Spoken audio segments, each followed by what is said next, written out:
आज की इस वीडियो में हम जानेंगे कि घर में बच्चों में डायरिया का ट्रीटमेंट कैसे कर सकते हैं। ये एक सिरप होता है, जिनकेट ओडी के नाम से आता है। ये दिन में हमने एक दफ़ा देना होता है। ये हम 2 हफ्तों के लिए देते हैं। ये हम बच्चे की एज के अकॉर्डिंग उसको देते हैं, एज और वेट के अकॉर्डिंग।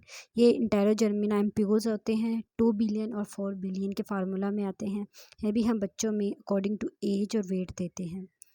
और ये इसमें एक कवर लगा होता है, ऊपर कैप होती है, उसको रिमूव करके अच्छे से हिलाना है, इसको शेक करना है। उसको आप डायरेक्टली भी यूज़ कर सकते हैं और विद या फिर इसमें पानी डाल के भी यूज़ कर सकते हैं, या फिर विद बच्चों को दूध के साथ मिक्स करके भी दे सकते हैं।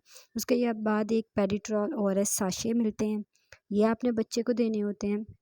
ये हम किस तरह देते हैं कि हर मोशन के बाद अकॉर्डिंग टू बच्चे की वेट और एज हमने बच्चे को पिलाना होता है। उसके बाद ये पैडी के ओआरएस होता है, ये भी मतलब वो ओआरएस साशे होता है जिसको हमने बनाना होता है। ये मतलब बना हुआ मिलता है आपको फार्मेसी से, किसी भी फार्मेसी से आपको इजीली मिल जाता है। ये थोड़ा एक्सपेंसिव होता है, इसलिए ज़्यादातर पेडिट्रॉल साशे ही लोग यूज़ करते हैं, लेकिन आप इसको भी यूज़ कर सकते हैं।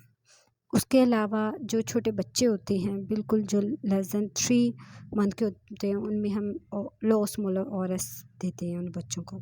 इसके अलावा मदर को चाहिए कि वो बच्चे को नरम ग़िज़ा दे। अगर बच्चा दूध दूध पी रहा है तो उसको ज़्यादा से ज़्यादा दूध और वाटर इनटेक उसका इंक्रीज़ करें।